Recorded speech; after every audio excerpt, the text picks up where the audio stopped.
So my name's Paula Bailey. I'm one of the clinical fellows based with the Evelina Children's Palliative Care Team at the moment, but I've also been working at Keats Children's Hospice for some time, so I've got quite a bit of experience in children's palliative care.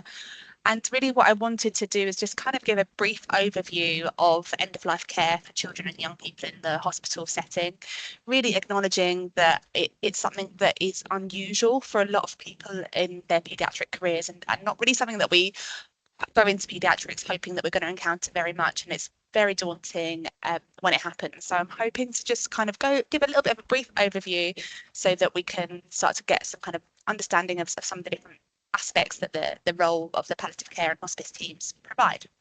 Okay, apologies for like the majorly dodgy AI pictures, but I figured that's better than like Google ones.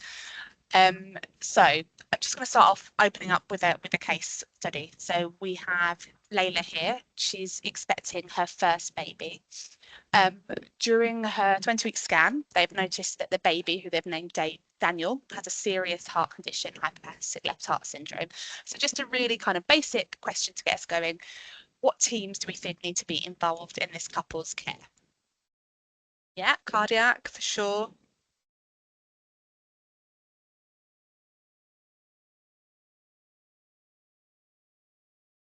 Congenital heart service, neonatal, cardiology, peds, CNSs, pediatric palliative care, perfect. Yeah, PICU, CNSs, general peds. Lovely. Okay, brilliant. I'll give you like 15 more seconds.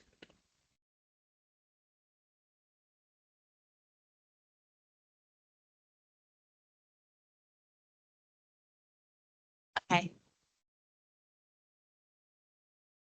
Perfect. I stop it there. But that's really, I'm glad that everybody is thinking so broadly. So absolutely cardiology, neonates, obstetrics. But yeah, what I just really wanted to highlight was even from this point, that absolutely paediatric palliative care should be involved. So with that in mind, let's kind of think through some of the role of the palliative care team. So palliation is really about promoting the best quality of life and care for every child with a life-limiting or life-threatening condition. It's not just for end-of-life care. I know this is a talk about end-of-life care, but I think that's a message that we really want to get across. And the whole purpose of palliative care services and hospice services is to support children and family where death in childhood is expected, but we're facilitating these children to live well for many weeks, months, or even years before this. And some of them indeed outlive their prognosis entirely, and we have the happy situation of transitioning many of our young people into adult services. And really, we're happy to see children from the point of diagnosis, so you know, baby Daniel hasn't even been born yet, of the life-limiting condition. And our focus is really for advanced planning, symptom management, signposting to other sources of support. So if we're in tertiary palliative care servicing, signposting towards hospice services. And what we kind of describe often as a small role of our team, although ends up actually taking on a higher and higher amount of our work, is planning and delivering of end-of-life care, and ensuring that bereavement care is in place. So we're really lucky in London that we have the all-age Pan London Specialist Palliative Care referral form, which you can easily find with a Google search. But I can pop the link on so that this gets the slides, and it's a really self-explanatory form, as it says on the tin, for all ages across London. It's just a form that you go through, basic details, what your worries are, and then it kind of points you towards the services that the young person or the child that you may benefit from, and it has helpful telephone numbers. So if you are worried and you don't really quite know whether they meet criteria or not, you could always give them a ring. The one kind of most universal truth about lots of palliative care services, they're generally pretty friendly, pretty approachable, and will happily discuss through things with you. So if you have a bit of a niggle, please feel free to call and have a discussion. So we're moving back to Daniel. So he has undergone 3 complex cardiac surgeries and has managed reasonably well. However, he is starting to struggle with breathlessness and he's tiring easily. His cardiology team are worried that his function is deteriorating and that they might not be able to improve this. What things should we now be sort of start thinking about? So what things should we start thinking about now with a child that's got a palliative condition that's starting to potentially show some signs of deterioration? Perfect. Advanced care planning. Symptom control. Yeah.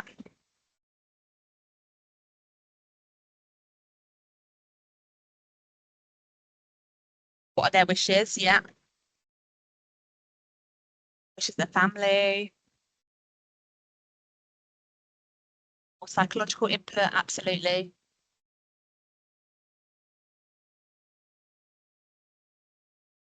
Brilliant. Okay. And let me. Oh, wow. That's good. Okay. MDT discussion, family plans. What support they want. Home oxygen, potentially. What are their wishes? Open communication, respectful. Yeah. This is all really helpful stuff. I think all of those things were really good and relevant suggestions. I guess the first thought I would have in that sort of circumstance is to start thinking about advanced care planning. So really, when we think as a palliative care team of an advanced care plan, we think about it as really being a written record of a conversation between parents, possibly including the child or young person if they want to be included, and a healthcare professional. And really, it kind of formalizes their wishes for their goals of care, and kind of thinks about what interventions are in alignment with these goals and which interventions would perhaps contraindicate those goals.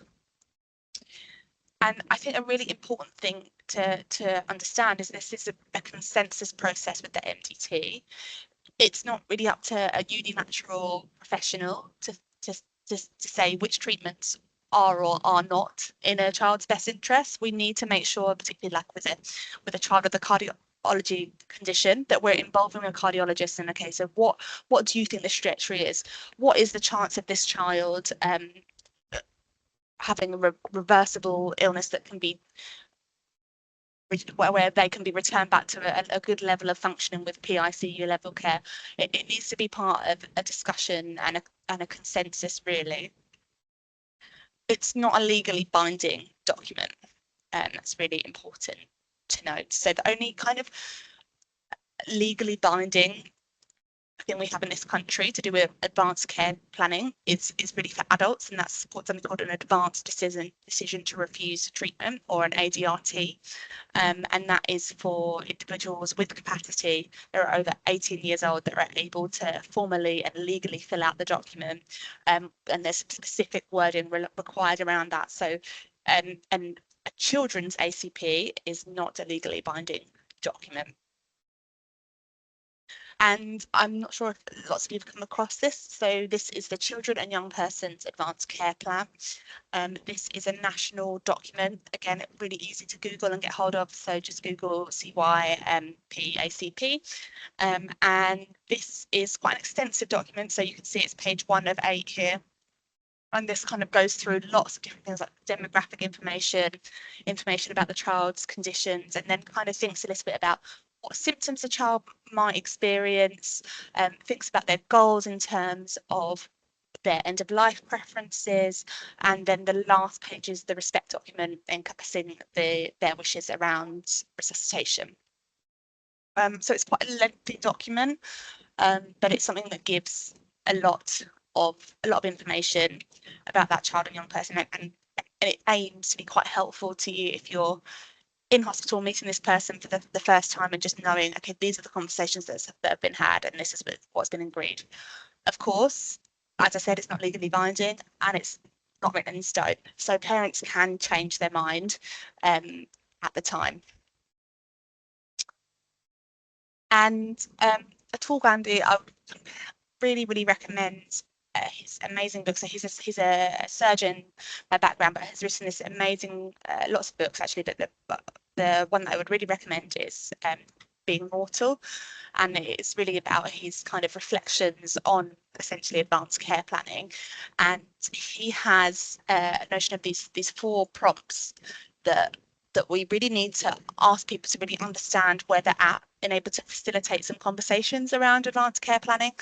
And I think they're really helpful to kind of think about, because once you understand what somebody's hopes are, what their understanding of their child's illness is, then I think it can really help you to get an alignment with what interventions are or are not in that child's best interests.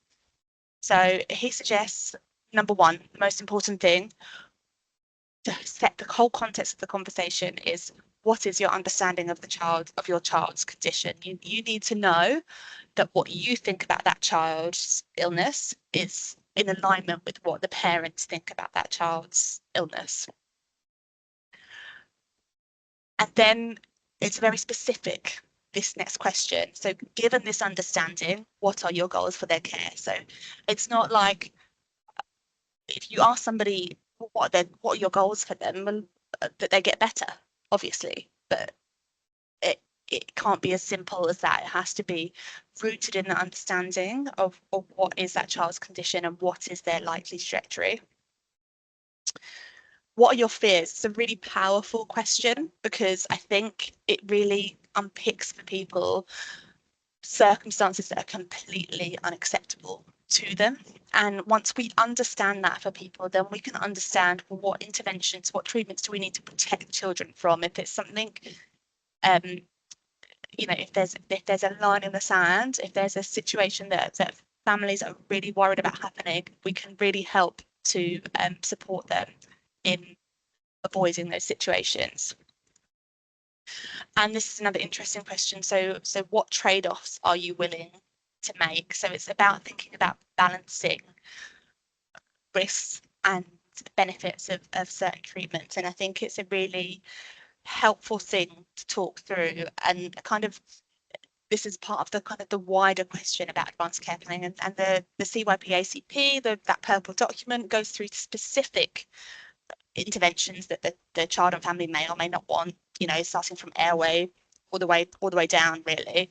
But I think if you root those conversations in an understanding more of where the child and the family are at, it makes it less of a tick box exercise and more something that's more valuable for the family and for the child. Okay, so let's talk about our case again. So Layla and Michael understand and accept that Daniel's heart is failing with no curative options. They wish to prioritise his comfort and spend as much time together as a family as possible. They wish to protect him from painful interventions, but are open to continued hospital reviews and admissions to treat reversible causes. So what can help us to do this? So it's essentially a symptom management plan. So a symptom management plan is something that the palliative care team have expertise in creating, and it's a document which details any potential distressing symptoms a child may experience, and it provides a step-by-step plan for non-pharmacological and pharmacological interventions for that child. Now, I can't stress enough the importance of considering non-pharmacological interventions first, because we really can't forget how effective that they can be for lots of children, for lots of the symptoms they may experience. And it ranges from interventions that are very simple. With pain, we would always start with paracetamol and ibuprofen if that's what the child can tolerate, to things that can be really, really complex, things like methadone, a range of lots of different medications. We have to really be mindful of the route of administration and the practicality of administration. So if we're thinking about our teeny tiny babies, thinking about what the concentration medication comes in and how practical is it going to be to draw medication up, have to think about, how's their swallow? What other routes do we need to have? Are they absorbing? All these things need to be thought about. And we have a special formulary that we use. So it's the Association of Paediatric Palliative Medicine formulary. Again, I can put the link in this so that you guys can have a look. It's all available for free. And it specifically talks about lots of different a range of drugs that we may use slightly differently to sort of typical paediatric practice, and it might be different doses to what you might be expected or might be familiar with using. And we're also, as you would imagine, quite comfortable with lots of medications that may seem a bit unusual or a bit worrying to lots of people. So opioids, ketamine, things like that. That's kind of our bread and butter day to day. And this is an example of a symptom management plan, the first page of a symptom management plan that we use at the Evelina. So you can see, we think about the child's weight, obviously, allergies diagnosis, thinking about what's their access, what's our preferred type of medication, and then this is the typical symptoms that we would plan for. So pain, breathlessness, secretions, agitations, dystonia, seizures, reflux, feed intolerance, nausea, vomiting, constipation, fluid overload, bleeding, and then like specific sections for children depending on what symptoms they may or may not have. Not every child is likely to have all of these symptoms, so we tailor it to the individual. Paula, yeah. We just had one question in chat, which was, sure. Does the symptom plan form part of the advanced care plan? No, perfect. That's a really good question. So it's part, it's separate. So it's a separate document. So the advanced care plan is thinking about goals and wishes for the child, and the plan is thinking specifically about symptoms that they may experience. It is typical practice that for a child with palliative care needs, they would have ceilings of treatment in place when there's an advanced care plan in place before palliative care took a lead on their symptoms. Because essentially, a child that doesn't have ceilings of treatment in place, if we start fiddling around and managing lots of symptoms at home, the worry would be that we could delay their presentation into hospital with something acute. So typically, children with symptom management plans have advanced care plans in place with ceilings of treatment in place, saying they're not for resus or that they're prioritising comfort-based care, and then that makes us more comfortable with managing their managing their symptoms with strong medications like opioids, knowing this is what the goals are for this family, for this child, is for comfort-based care. There are exceptions, and we know our patients very well, and we would kind of know what the exceptions are. We would know if those children are calling us for advice with their symptoms, when to send them in to hospital and things. But I think that's an important thing to understand, is that generally a child with a symptom management plan has a ceiling of treatment in place, and palliative care are leading about it on their symptoms, and the goal of their care is for comfort-based care. I hope that kind of makes sense. So Daniel is admitted to the hospital with severe breathlessness and commenced on Optiflow. He has a chest X-ray and bloods, which indicates this is due to heart failure. So it's not reversible. Echo shows an ejection fraction of 5%. His parents are tearful. Daniel has been unwell before, but this time feels different. And I don't know if any of you have had that experience of parents saying to you, this time feels different. I think that's really something specific that people do say. So what is your worry? He's deteriorating. Yeah.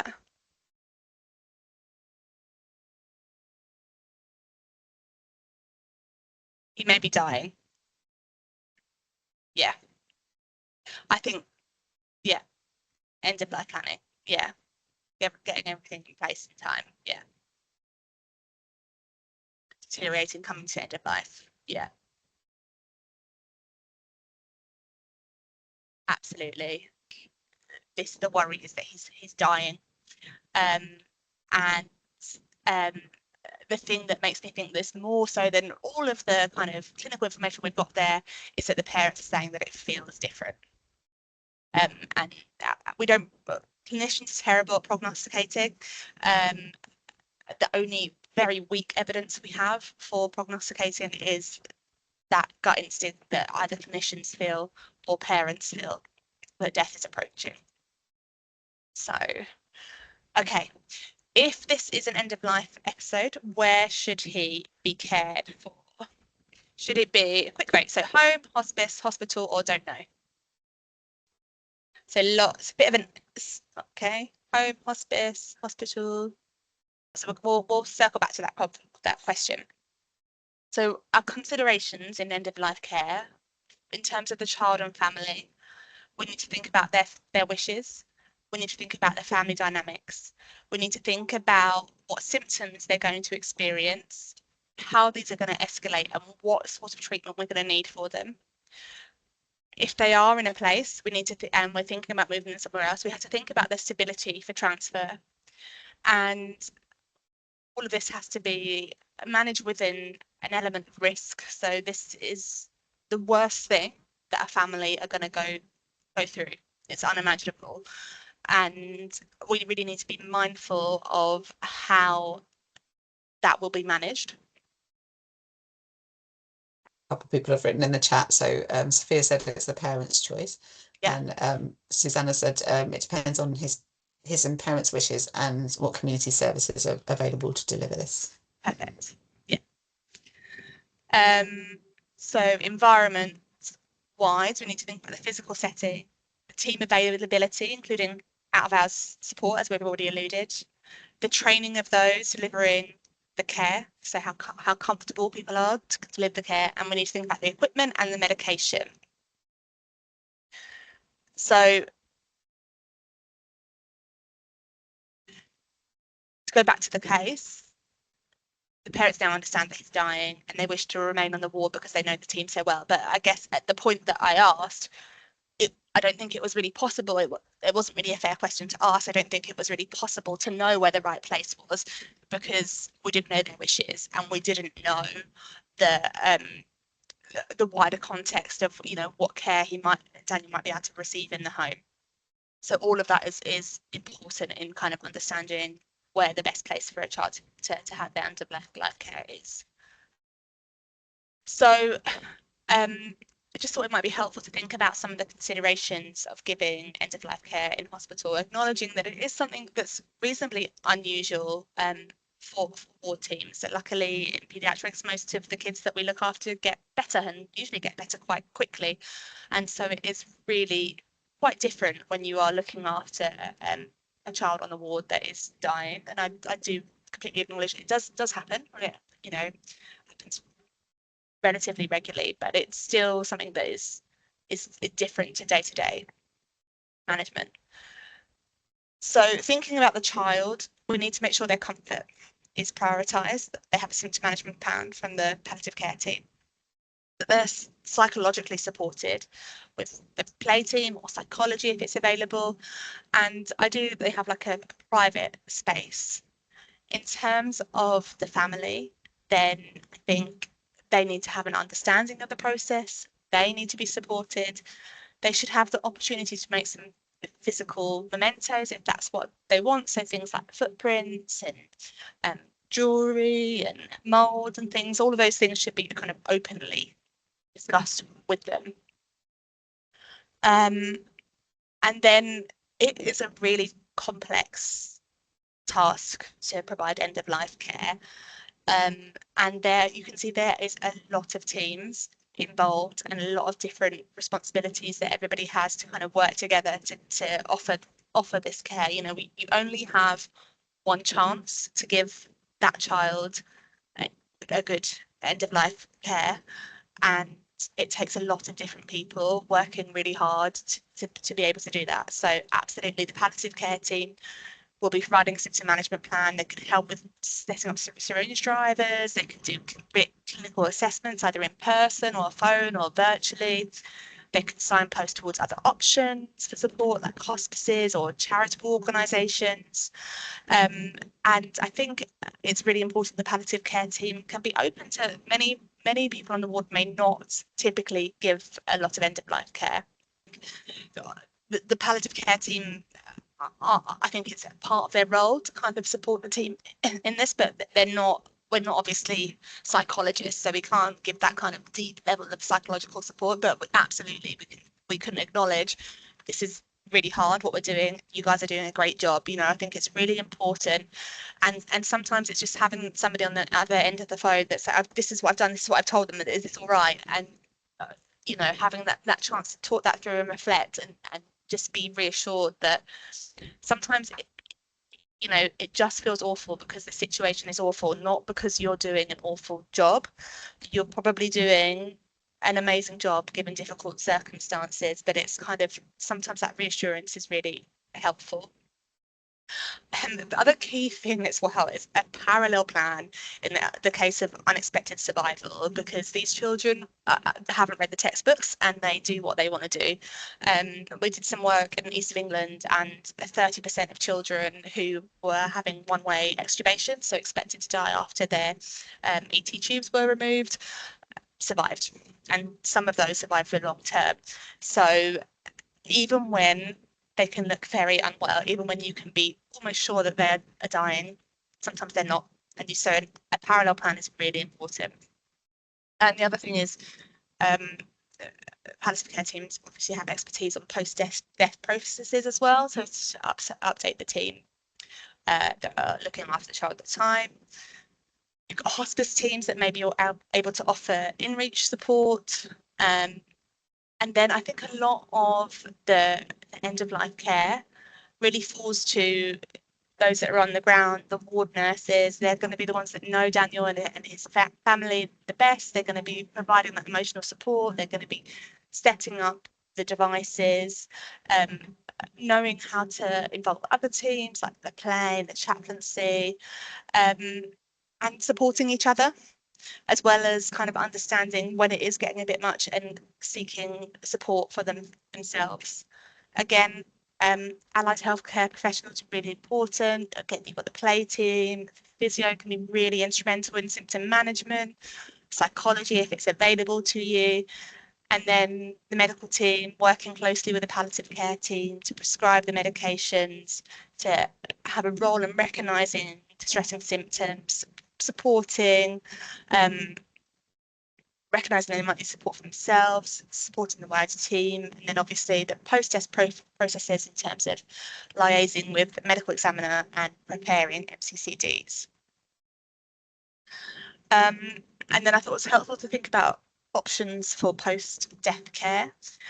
So obviously there's the legal processes that are needed now in terms of referring to the medical examiner so that the death certificates can be issued. But beyond that, really, there some families with Islamic faith would hope for what we often term as a rapid burial, which essentially is where they hope to have the funeral as quickly as possible. And in the case of kind of expected death that occurs in hours with all the talking with the medical examiners and certification, we hope to facilitate that as much as possible. It's not always possible.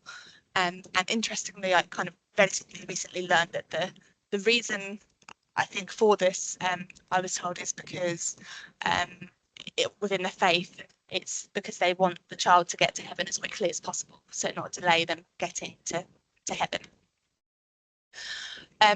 You can make physical mementos after a child has died.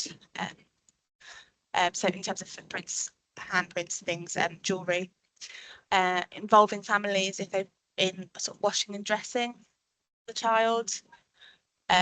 So in hospital, they will likely be transferred to the mortuary. Although I have known on some occasions that some teams have arranged for children to be transferred directly to funeral directors. Another option is that all children's hospices have a bereavement suite, so it's a bedroom, so it looks like a typical bedroom, except it has some specialist medical equipment in there, which just is cooling facilities, and sometimes children can be transferred to the hospice after death in order to spend some time there with their family, kind of getting used to for their family to get used to living while their child is no longer alive. And some families might want to go home as well. So the hospices can usually provide equipment that can enable the child to be kept at home after death as well. And again, it's something that can help the family in that transition time. Again, learning how to live without their child being alive anymore. And when you think about it, and you think as a parent, you know where your child is every moment of every day. And I think something that's really difficult for families is when their child dies, knowing where that child is, knowing who is looking after their child, and that having that bit of time with their child after they've died can be really effective for their grief, can help with their grief. So to summarise, palliative care can be offered from the point of diagnosis of a life-limiting condition. It helps children and their family to think about their goals of care. We can formalise their wishes in an advanced care plan. We aim to manage distress and symptoms with symptom management plans. And we aim to facilitate end-of-life care in alignment with the child and family wishes wherever possible. And